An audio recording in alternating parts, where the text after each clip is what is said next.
I think liquid feeds bring a lot to the table.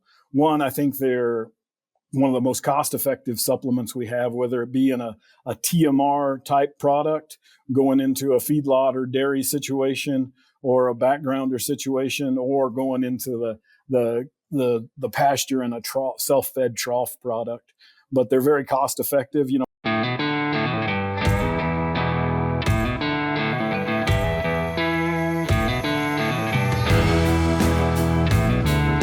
Today, you got Kelley Neuhold from Westway Feed.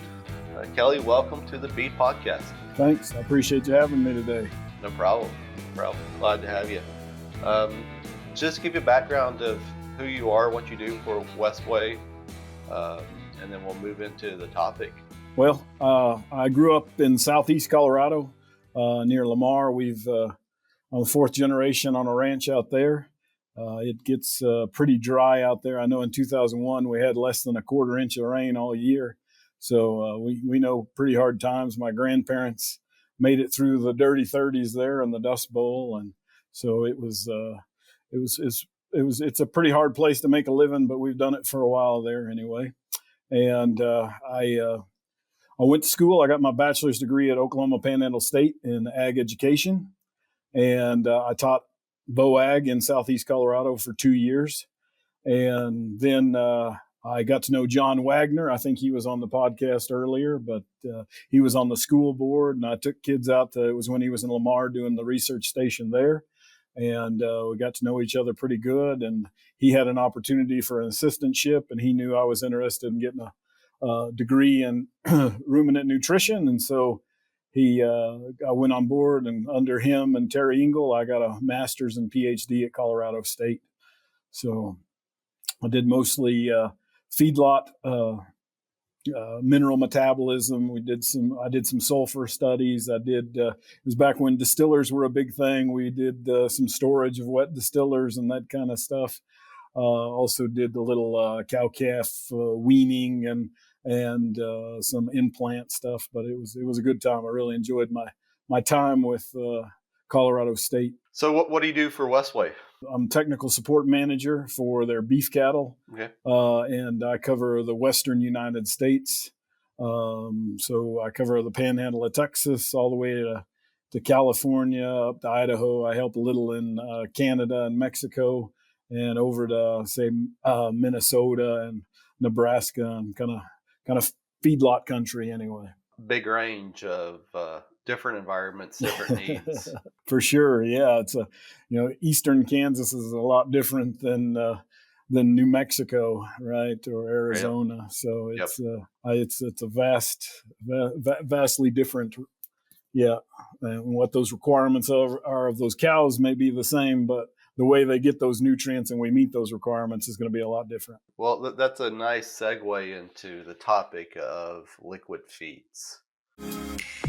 A healthy digestive tract is a prerequisite for overall calf health and performance. It affects the absorption and utilization of nutrients and influences the calf's immune system. Digesterom Calf from DSM Firmenich is a phytogenic product that can help benefit gut bacteria to improve gut functionality, immunity, and performance. Take care of your calves with Digesterom Calf. Visit dsm.com/digesterom to learn more. And so, what is a liquid feed?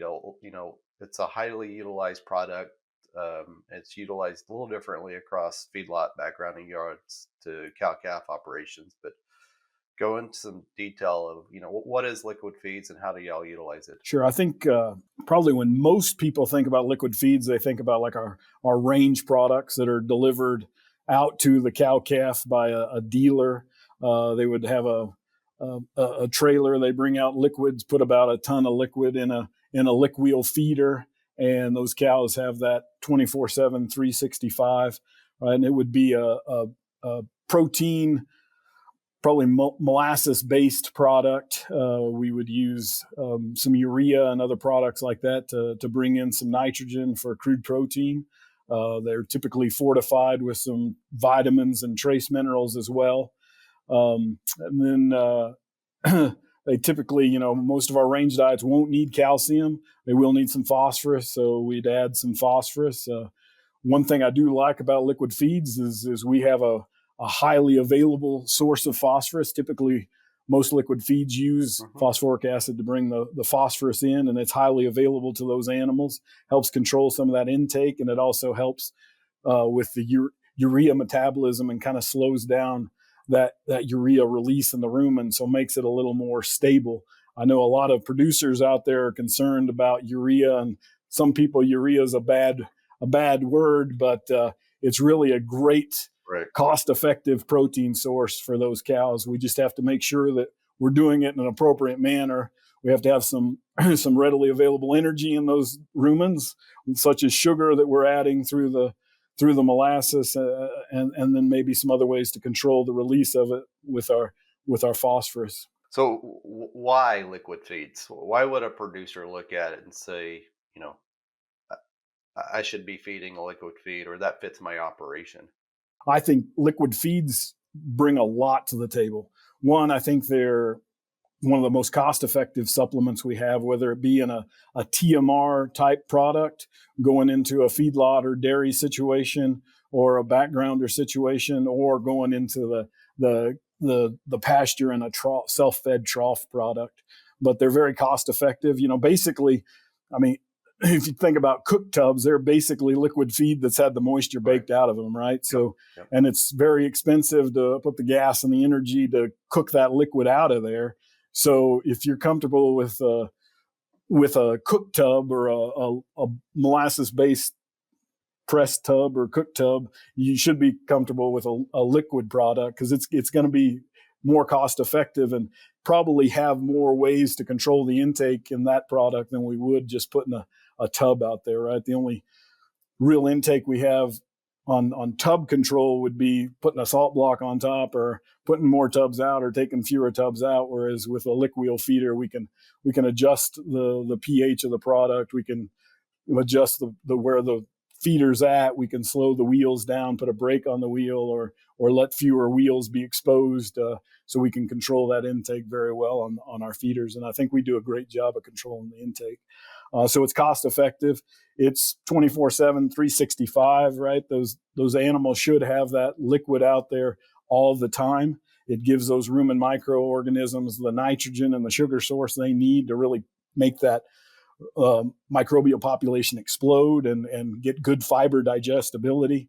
One thing I like about the liquid feeds is sucrose, which is the sugar in molasses, has been proved over and over in research to improve fiber digestibility. And those range feeds, and even our forages that are harvested in bale, and in bales, are going to change from bale to bale and from day to day and time period to time period. And if we can give those rumen organisms what they need through, increased sugar in the diet and increased nitrogen, we're going to get better utilization no matter what forage we're putting out for them or they have available to them. So I think we offer a lot of nutrients that some of the dry supplements don't have. And then probably one of the biggest advantages that I think people overlook is that I think we get better distribution of intake of a liquid product than we do a dry. When I was first out of grad school, I worked for a company, and we did some liquid feed intake of versus a dry mineral supplement. And it was on stalker calves, and it was in a grow safe system. They were out on a paddock, and really it was the first time we'd ever done that. So we looked at individual feed intake of the individual supplements, right? And so what we saw was on that dry supplement, the pin or the pasture ate about what they were supposed to on the dry supplement, but only a third of the calves ate every day, right? So right. That third that ate 3 times more than they should have, and there was 2/3 that didn't get any, whereas on the liquid supplement, about 3/4 or almost 80% of the calves ate every day, right? And they ate a little more than they should have, and there was still 20% that didn't eat, but we get a much better distribution. And especially when we think about some of those micronutrients, and if we've got any kind of other thing like fly control or anything like that we're putting through our supplement, it's crucial to get the proper intake. And I think that's one of the big advantages we see with liquid feeds. You hit on something I think is really important, and it's not necessarily proper intake, but it's also the distribution of proper intake. Yep. So if you're feeding a dry feed or cake or something like that, you get a high variation in eaters and non-eaters, and some of that's behavioral Yep. of those boss cows, right? Yep. And so you may be feeding at a 1 pound rate, but you're going to have cows eating 4 pounds, Yep. and some not eating it because of behavioral issues and timid versus more boss cows that are pushing them out. With liquid feeds here, now you're giving the access that they can come in when they want, and if they're timid, they can wait around and still get their allotted rate that you've got a program, right?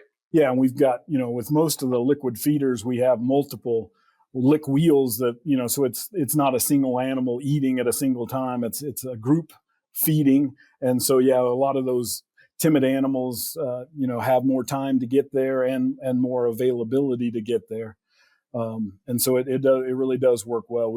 I think we get a much better distribution across the entire herd. But then with a TMR mix, and I know there's a lot of even cow calf guys going to TMR mixers and that kind of thing. I think, one thing we see is a less shrink on our supplement versus other supplements. We have very little waste. Obviously, sometimes somebody leaves the pump on and drives off, and there's waste there, and stuff. And then the other thing is we'll typically get those expensive nutrients like our trace minerals, our vitamins, all of those kind of things. If we have a drug, rumensin or whatever, bound to those forages or those grains, and they're not going to blow away, and they're not going to sit in the bottom of the bunk and that kind of thing, and we get better distribution. And I think out of South Dakota State, I think they've done some work with liquid feeds in the TMR that really show that we probably do get much better distribution across the entire pen when using a TMR as opposed to using a loose mineral or something like that. Yeah. But I also do think one of my soapboxes right now is just package size, whether it's a dry mineral or a liquid mineral. I think having a supplement with a bigger package size, I think we're going to get better distribution across the entire herd, as opposed to, I know a lot of nutritionists want to cram everything into a really small package because it's cheaper, and you have less freight and all that kind of stuff. But I think you may be stepping over $1 to pick up a dime when you do that, because you just don't get the distribution in the ration as you would with a bigger, and even in the pasture too, I think. Right. So you touched on waste, and in a scenario that you may be feeding a high hay diet, just a high dry forage diet, is there going to be a decreased waste associated? If you feed hay, if you chop it, feed it on the ground, you're going to have a 15-20% waste. Yep. When you add that liquid feed to it, are you going to see a decrease in your hay waste by that addition? Yeah, I really believe you will. I don't necessarily have any numbers to back that up. Most of my information would be anecdotal. Mm-hmm. But most of our products tend to be highly palatable, right? The base of those are either going to be cane molasses or beet molasses, which is going to bring quite a bit of sugars into these rations. And just cattle love sugar just like we do, right?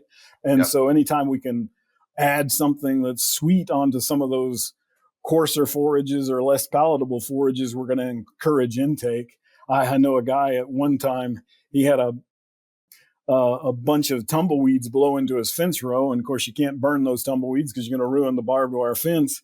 So he took liquid feed and sprayed it on the tumbleweeds, and the cows came through and ate it and cleaned his fence row up, right? So, I think, yes, we're going to get much better intake and less waste if we put those in, and especially if you're talking about like a bale and a hay ring, pouring a little liquid feed in that hay ring, especially after they've kind of gone through and got the good stuff off, and then you can pour a little liquid feed or some molasses on top of that. You're really going to encourage intake and get some better, get less waste on those forages, and I think adding that sugar and some nitrogen in there is going to help us get more out of that they're eating as well. So how do you control, because some of these feeds have, you have feed additives that you can put in. You talked about urea.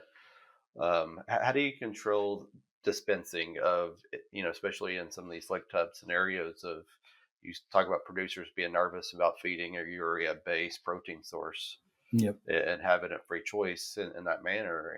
And that can be an issue of urea toxicity. So how does your product control make sure it's evenly dispensed across and doesn't just float down to the bottom and have this highly concentrated liquid feed at the bottom? So we use several different technologies. Typically, in our liquid feeds, we'll use some gum, Hmm. right, to increase viscosity. That would be the same gum that you would use in like salad dressing, ranch dressing, right? The reason it doesn't fall out in the bottle is because they Yep. have gum in there, right? And so we use that same kind of technology to make the liquid a little thicker. We use the dry matter of the product, right? Our Hmm. products, typically in our pasture products, are somewhere between a 60 and a 65% dry matter. So they're very high in dry matter. So that helps that viscosity. It's a brown, sticky liquid. So that'll help keep those nutrients dispersed throughout the entire herd, right? And then we obviously try not to let it set for long periods of time. We encourage our dealers to make sure that if they have a tank full, that they're mixing that tank and keeping it stirred up so they keep from settling down. Time and and gravity are always going to win a little bit. We're always going to have a little bit of settling out, Yeah. but we do a pretty good job of controlling it. And most of the ingredients we use, and especially like our lick tank products, are pretty soluble. They go into solution pretty easily. If you're talking sulfate minerals and that kind of stuff, is very soluble, and so those things are solubilized in our products and aren't going to fall out for the most part, right? Yeah. If we're talking like a TMR product where we're going to put some limestone in there, some heavy rock, some calcium, we're going to use some clay, and we're going to use the viscosity and gum and a combination of the two to help hold that up. And then certainly we're going to have those would be products that would have rumensin, and so we're going to have a cone bottom tank. They're going to have to make sure they stir it once a day and try to go through it fast, right? Because Right.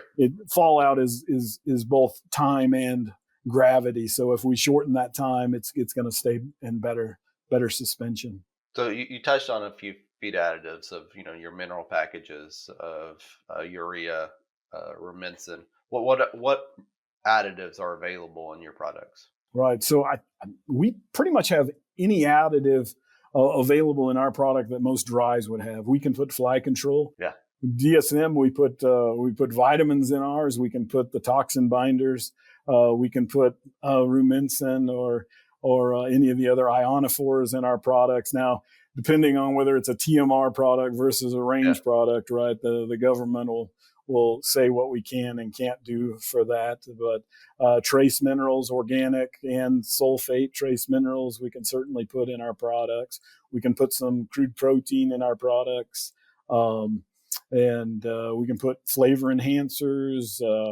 We can make it smell like Right. cherries or peanut butter or whatever. We can do all that good kind of stuff. So There's advantages to both the range side and to a dry lot side, and we talked about some TMR stuff. But the thing about really haven't talked much on the feedlot or backgrounding lot outside of maybe a TMR. right. So what's some advantages that liquid feeds have for a feedlot operator or some guy that has a backgrounding yard?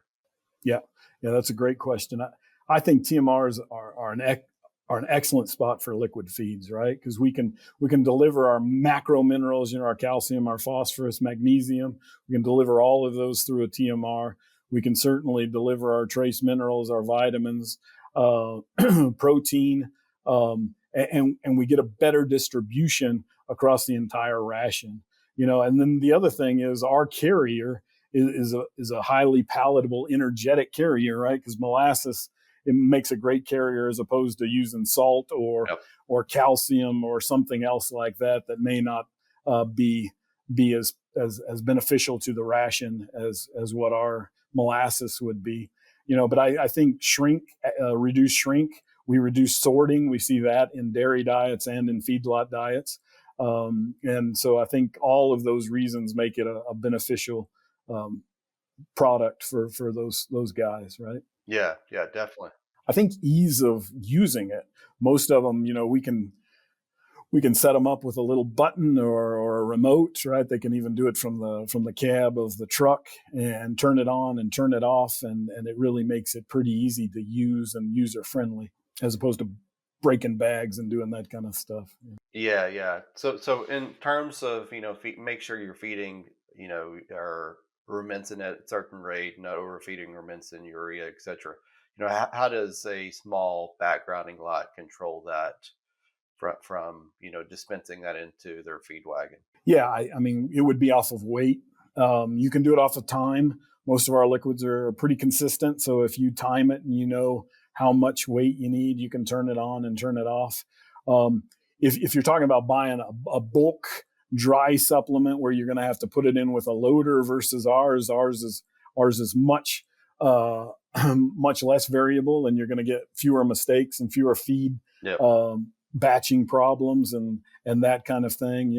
If you're a small enough operation and you're just putting a 50-pound bag in per load, it's pretty hard to beat that because it's already pre-weighed.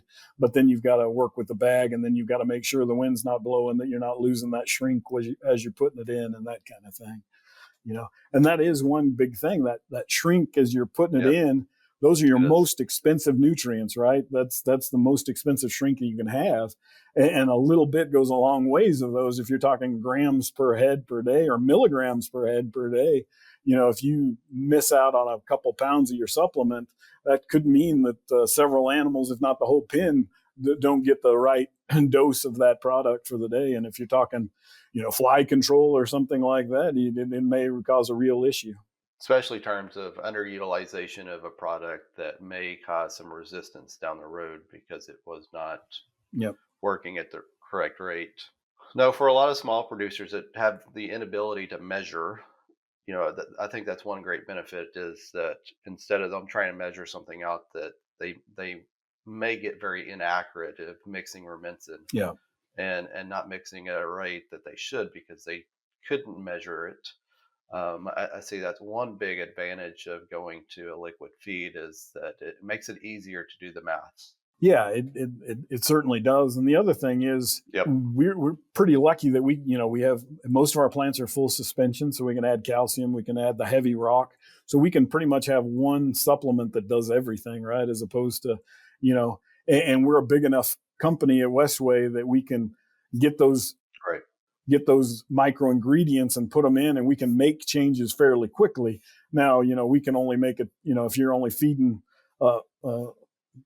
48 ton a month, we can probably only make a change once a month, but also we could send you a smaller batch and help make those changes quicker. And we can make those changes as needed throughout the season, or as cattle come in or cattle go out, or that kind of thing.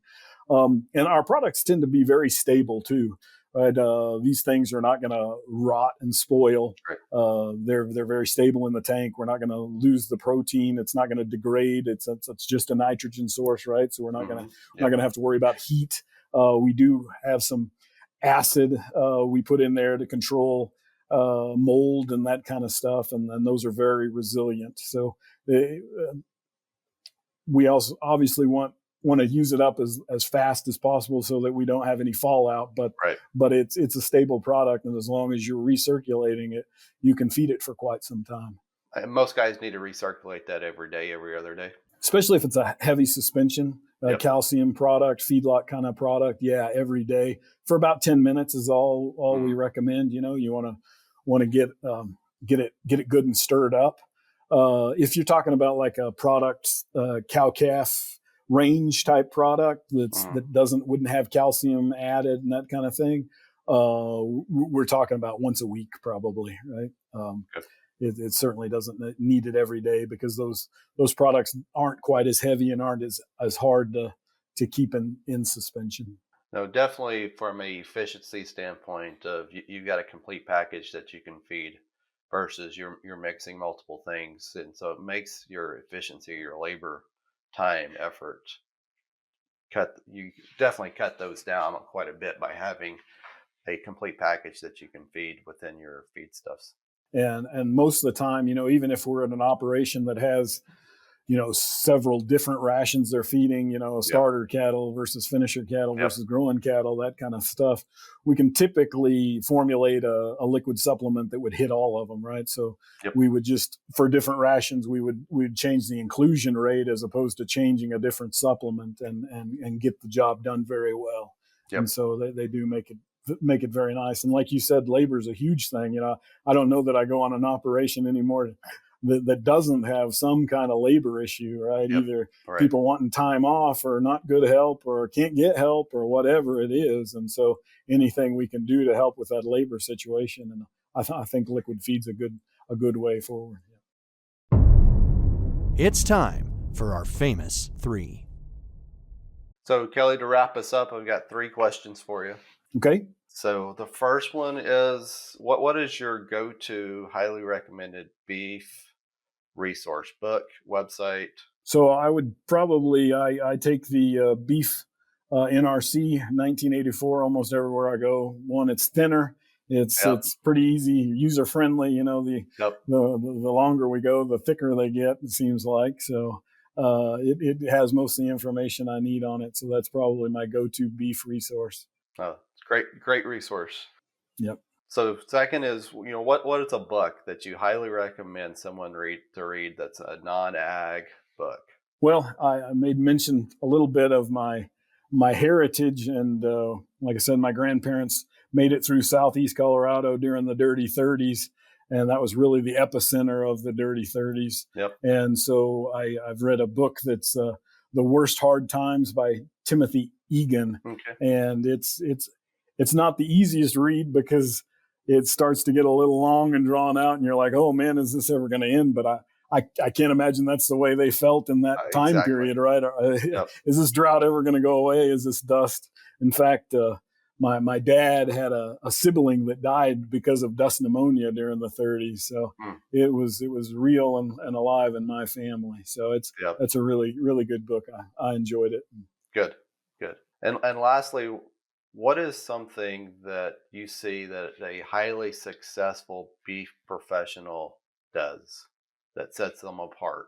Yeah, I think being prepared, right? And being able to say, I don't know, right? Yep.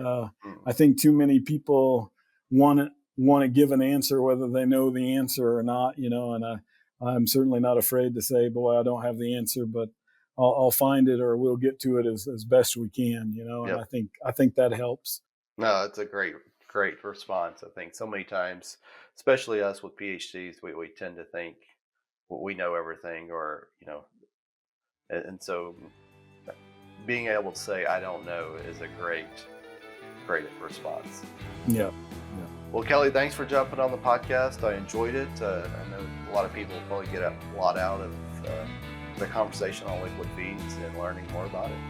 Well, I appreciate it. I certainly have a passion for beef cattle nutrition and a passion for liquid feeds. I think they do a great job and help a lot of people out. And so if anybody's out there wants to talk to me, feel free to contact me, and I'm happy to talk to them some more about it. Okay, great. Thanks, Kelley.